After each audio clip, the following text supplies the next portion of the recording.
It's a 2019 389 605 Cummins. Has the 5 Zerk bank for your clutch, cross shafts, throttle bearing, etc. We painted the fenders and the frame. It's called a Scarab Green.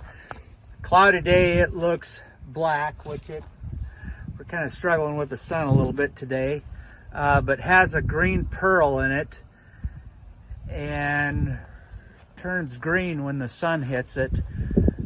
We add 25% more pearl to our paint because our fenders and frames and axles are all the same color, and that pearl just doesn't do much when it's not on a radius. So heading back here to the frame so you can see this. It's in a shadow, so I don't think it's going to show up very well, but I like these Merit deck plate systems. We always do a 3-in-1 airline on them. This one we got to get the airline on obviously yet, but yeah,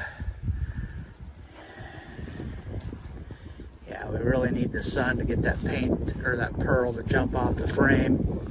The half fenders are new with I-29 blind mount brackets. It's the slickest thing in 25 years I've doing this that I've seen for mounting half fenders and double hump fenders. Really nice truck, well kept. We'll get a interior video on the next one.